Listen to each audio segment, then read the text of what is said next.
Somewhat Quies's land, his creatures dwell amongst her. Abraham, brothers and sisters, Abraham. Welcome, children everywhere. This is the 16th epistle in the book of Judges, this being the first video. We're carrying on with the story of Judge Samson, who's the judge of the nation of Israel, the followers of Quies, for 20 years.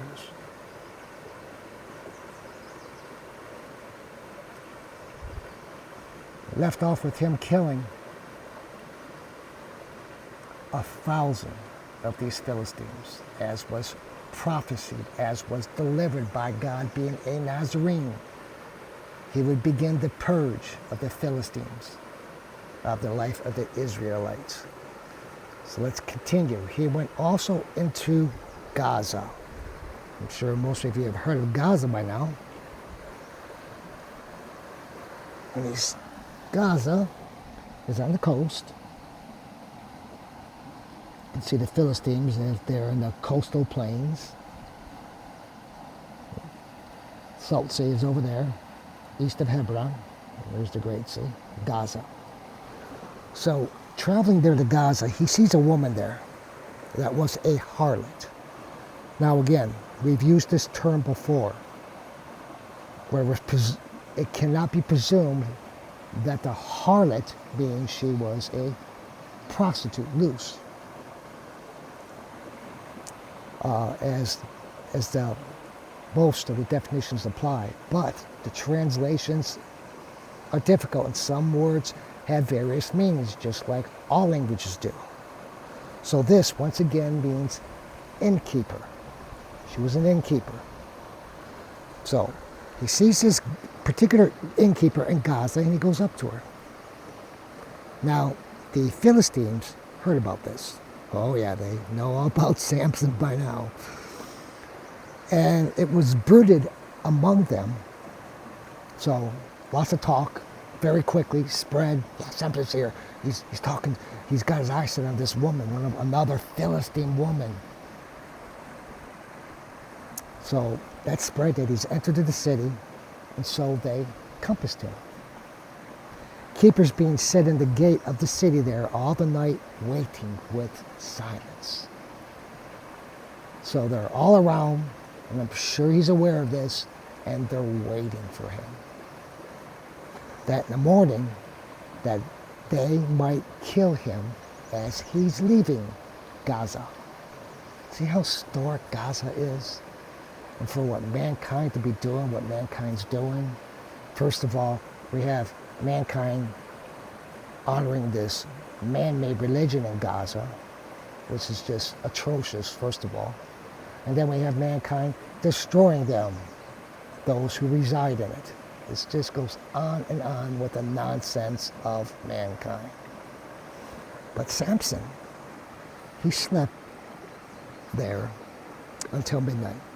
Then he arose and he takes both the doors of the gate with their posts and lock. He just yanks them clean off. The gate, the post, the lock, everything. And he places them on his shoulders. And he carries them to the top of a mountain which looks towards Hebron. So it goes up towards the top of a mountain which is looking towards Hebron.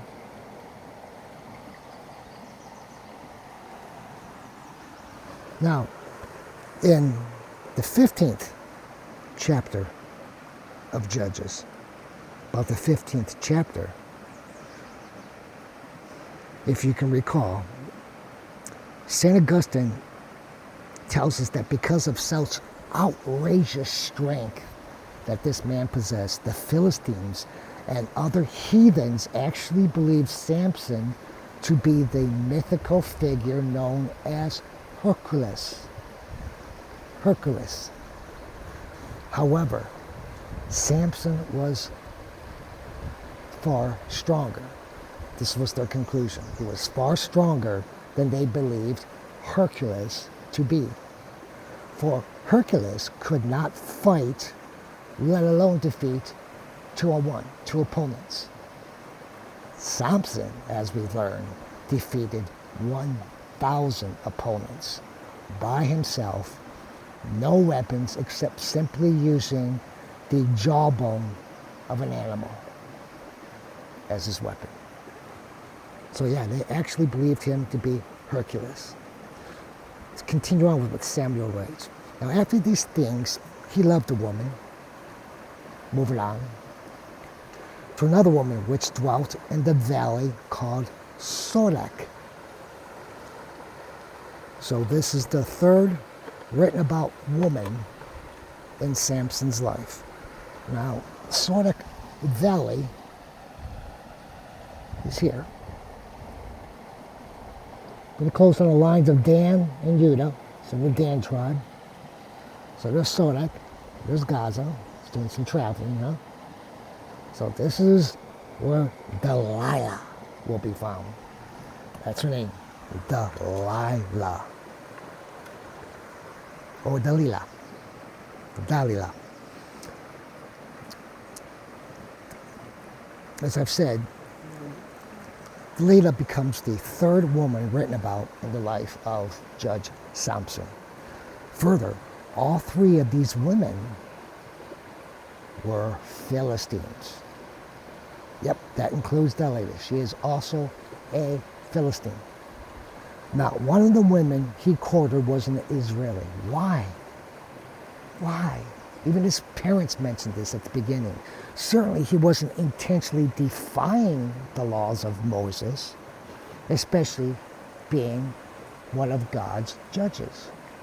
But understand, Quias gave him free will like he gave to all of us. My conclusion is this. At the moment, he felt that better. First of all, he found the Philistine women to be attractive, physically to him. Secondly, I'm thinking that maybe he felt by engaging in intermarriage with these heathen women that perhaps he could bring peace between the Philistine nation and the nation of Israel. Nonetheless, however, just like Jesus, when he was denied by his own apostle, St. Peter, 3 times, so too does Samson fail at this marriage 3 times. Continue on with what Samuel writes. And the princes of the Philistines, they come up to Dalila and they say to her, deceive him. Learn of him where he has so great strength. Learn his secret and how we may be able to overcome him and being bound to afflict him. And if you do this, we will give thee, every one of us will give you 1,100 pieces of silver. 1,100 pieces of silver by each of these princes. So, unfortunately, this attracts Dalila. She is a woman apparently who loves pretty things and loves riches. So she speaks to Samson and she says, tell me, I beseech thee, wherein thy greatest strength is, and what it is wherewith being bound thou canst break forth. So what's the secret of your great strength? And what is something that can bind you that you cannot break? So Samson answers, if I shall be bound with 7 cords of sinews, not yet dry, and moist as yet, I shall be weak as other men.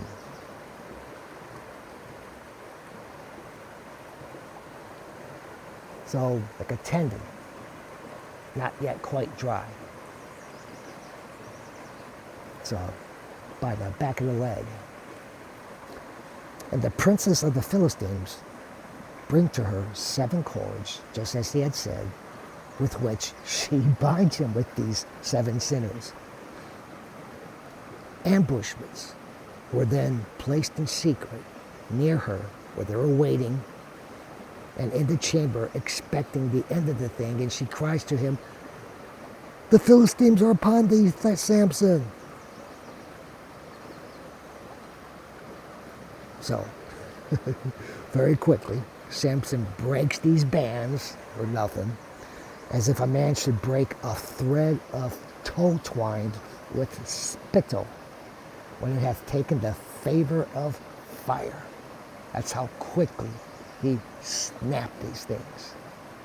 And it was not known wherein his strength was. And Dalila says to him, "Behold, thou hast deluded me, and hast spoken false. Now, at the least, tell me wherewith thou mayest be bound." And he answers again, "If I shall be bound with new cords that were never occupied, I shall be weak and like to other men." With the which, once again, Dalila, she again binds him and cries, "The Philistines upon thee, Samson, ambushments being prepared in the chamber." So, once again, he easily breaks these bands as threads of linen cloth. And she says to him again, "How long deceivest thou me and speakest false? Show wherewithal thou mayest be bound."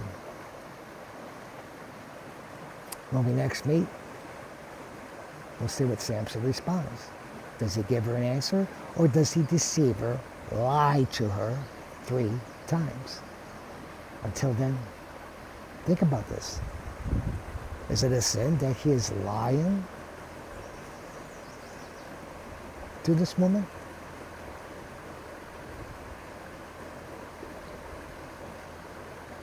He is deceiving her. Or is he doing this in jokes? But is it still a lie? According to the laws of Moses, it's black and white. You either tell the truth or you don't. Until next we meet. Pax vobis.